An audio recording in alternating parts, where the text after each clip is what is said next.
BJP party, వాళ్ళని కూడా మేము నిలదీస్తాం. రెండవ ద్రోహి కాంగ్రెస్ పార్టీ, వాళ్ళని కూడా ఖచ్చితంగా మేము నిలదీస్తాం. Thank you. జై తెలంగాణ. ఫీ రియంబర్స్మెంట్ గురించి చాలా కొట్లాడినాం బ్రదర్, మీరు కూడా చూసారు. కౌన్సిల్లో కూడా బలంగా వాదనలు వినిపిస్తే ఆనాడు ముఖ్యమంత్రి గారు దిగొచ్చి మేము పాతది కొత్తది అన్నీ కలిపి ఎవ్రీ మంత్ ఇన్స్టాల్మెంట్స్ క్లారిటీగా ఇస్తామని చెప్పిన తర్వాత ఇవ్వకపోతే కాలేజీ యాజమాన్యాలు మళ్ళీ వాళ్ళు ధర్నా చేస్తామన్నారు. అంటే మొన్న 300-600 కోట్లు ఇచ్చినట్టున్నారు. కానీ ఆ పాలసీ వల్ల నేను నిజంగా బాధతో చెప్తున్నాను, ఇలా పాలిటిక్స్ ఏం లేదు. హెవీగా లాస్ అయ్యేది ఆడపిల్ల. ఫీ రియంబర్స్మెంట్ ఫెయిల్ అయితే హెవీగా లాస్ అయ్యేది ఆడపిల్ల. పాపం డిగ్రీ దాకా చదువుకుందాం అనుకుంటే ఫస్ట్ ఇయర్నో సెకండ్ ఇయర్నో ఫీజు కట్టకపోతే ఆడపిల్లలకి ఎవరు ఫీజులు కట్టరు, మగపిల్లలకైతే ఇల్లమ్మన్న ఫీజులు కడతారు. కానీ ఈ పాపం ఈ ఉసురు మాత్రం ముఖ్యమంత్రి గారికి తగలకుండా పోదు. Thank you.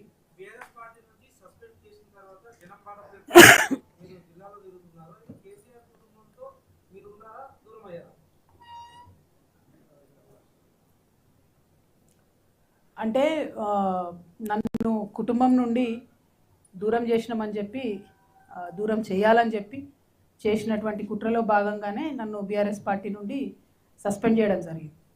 అయితే మీకు నేను ముందే చెప్పిన ఇంట్రొడక్షన్లో కూడా, మా కుటుంబంలో ఏమైపోయిందంటే ఉద్యమము, రాజకీయము, ప్రజల పట్ల ఉండే ప్రేమ, కమిట్మెంట్ అన్నీ కలిసిపోయి ఉన్నాయి.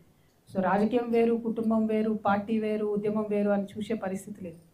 ఇవాళ నా తల్లిదండ్రుల నుండి నన్ను దూరం చేసినా కూడా నేను నా మరో కుటుంబం అనుకునే తెలంగాణ కుటుంబం కోసమే పనిచేస్తాను. ఒక ఆడబిడ్డగా నాకు డెఫినెట్గా బాధ ఉంటుంది కదా బ్రదర్. నేను జైల్లో ఉన్నప్పుడు కూడా నా పిల్లల కన్నా ఎక్కువ నేను మిస్ అయింది, బాధపడ్డది మా మదర్ గురించి, ఆమె హెల్త్ గురించి. ఇప్పుడు మదర్ ఫాదర్ నుంచి నన్ను దూరం చేసి కొంతమంది శునకానందం పొందుతుండొచ్చు. కాకపోతే నాకు ఇంకో పెద్ద కుటుంబం ఉన్నది. ఆ కుటుంబం యొక్క బాగోగులు చూసుకోవడానికి, ఆ కుటుంబం యొక్క సమస్యలు అడ్రస్ చేయడానికి, అంటే నాతో అంత అవుతుందా అన్ని సమస్యలు అడ్రస్ చేస్తానంటే చేయలేకపోవచ్చు.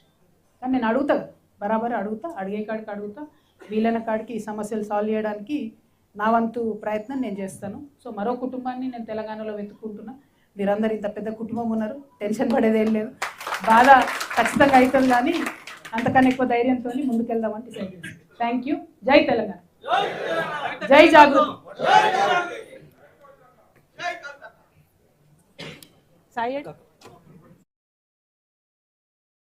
ప్రెస్ మిత్రులందరికీ మళ్ళీ ధన్యవాదాలు.